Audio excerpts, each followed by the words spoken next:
Hey you, YouTuber or fellow agent. Today I'm going to be talking about how to build a budget as an agent.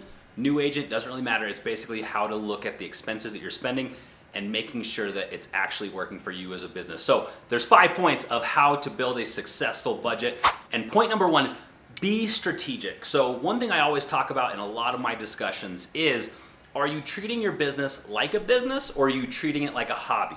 The one thing that really allows for you to actually treat your business like a business is to actually follow a budget, a P&L, an ROI to make sure that the money that you spend and invest in the business is actually bringing you more money. And so this is also the difference of business versus hobby, or treating your business actually like a business, because a job is something where you exchange time for money, and a business is something that builds value that potentially you could step out of it and it actually still has value or production without you there. So the first thing with being strategic is treating your business like a business. So going through, knowing what the expenses are, making sure you're evaluating, and going from there to where you're not just spending money to look good or hit those vanity metrics that we like to call, because profits is going to be far more important than numbers or just chasing those numbers. So point number 2 is trying it out and evaluating the results. So I'm all about 10xing in the terms of trying different things. So, in real estate or sales, there's probably 1,000 different ways that you try to generate new business,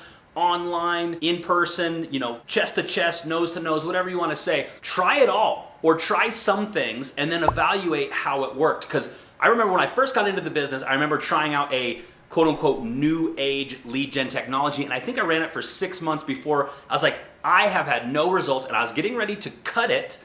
And then all of a sudden, boom, boom, boom, I had 3 clients lined up that we were able to slam through to where I then became profitable. And it was at that moment that I started to evaluate what I was doing and making sure that it was working. Point number 3, which I kind of touched base about, is what is the ROI or break even? So again, if I'm spending $3,000 to generate new business, you better be at least making $3,000 for the break even. So being able to actually track those metrics, track those numbers, and making sure that you're coming out net positive is going to be the one thing that you want to do. 4 is, this one's going to be hard for a lot of people because it's just diving into your business and looking at things that some people might not want to look at. But what are your total business expenditures? How much are you spending total on business? $2K a month, $5K a month, $20K. I know some people literally spending $40,000 a month plus or more on lead generation. So again, you need to actually know what the total expenses are for you running your business to then again have the ROI or break even to make sure you are profitable. Because again, if you make $1 million, but you spent $950,000 to make that million, you're not a millionaire. And then point number 5 is, I'm going to tell you, read the book Profit First, and it's the profit first approach. So what is profit first? It's literally the new age envelope system to running businesses today. So when money comes in, 30% goes to taxes, 40% goes to OPEX or operating expenditures, and so on and so forth. And you want to read the book, and then again, my business is different than your business, so you want to actually be able to calculate and run those percentages based on what you need. And then what happens is any money that comes in, you go through the different expenses and you actually put the different percentages in the different accounts. Well, the key here is you are your biggest asset in your business. You generate the business, you generate it, you rainmake, and you pass it. Especially if you're building a team, the fact is you need to be profitable. So you need to be profit first. So when you actually break this down in details and get it dialed in, you should be able to get income. And then what you're doing is you're breaking it down in the different expenses and the different accounts to where you're paying yourself first, which is why it's called Profit First. And then point 6, which is not lastly the point, but it's, we are having a Coffee for Closers training coming up tomorrow. So if you are interested in learning how to generate business in a changing market, plug into collabagents.com/ some sort of Coffee for Closers. We'll put the exact link down so you can just click on it. All right, so we're gonna have Q&A here.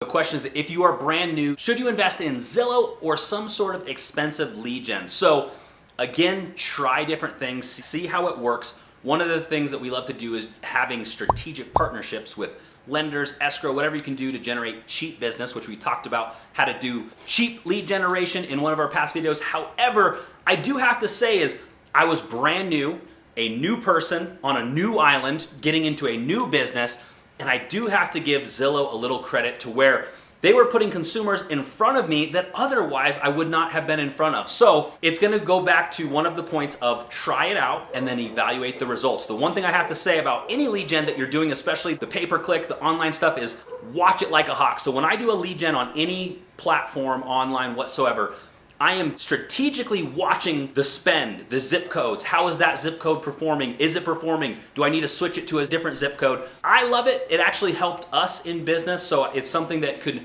help you. But again, try it out, see if it works. Door knocking works for some people, it doesn't work for others. So try it out, see if it works for you, and then implement whatever works. So a detailed profit margin as an agent that you're looking for. So again, I've talked about this as well. As a solo agent, you are running a 100% profitable business minus the expenses of lead gen and things like that. When you start going into delegating and building teams, that's really where you want to watch your profit margins. I know teams that are smashing sales, that they're running a 5 or 10% profit margin on those numbers. So again, what are they paying to generate the business? Where we shoot to actually hit about 40% profit margin, to where we're being very strategic on the spend and making sure that we're getting maximum results. So again, if your biggest thing is a solo agent, congratulations, you're hitting great margins. As teams and as you start to delegate, you have to watch exactly what your profit margins are, because again, it goes back to, if you make a lot of money but you spent a lot of money to make it, you're not making money. All right, so what tools would I recommend for you tracking your expenses and all of those things? I'm a firm believer in trying a little bit of everything as well. We've used QuickBooks. I do have payroll and CPAs and bookkeepers on payroll, so they are tracking my expenses, going through all of their things. However, I am also going through spreadsheets, making sure that those are going through. With Profit First, I'm using EveryDollar to actually go through and track some of the nitty-gritty stuff, because I want to know what's happening in my world before it goes to the bookkeeper. So QuickBooks, EveryDollar, those are great, cheap applications that let you track what's going on, again, in your world before it goes off to the bookkeepers and they're able to kind of break down all of your business expenses. All right, thank you very much.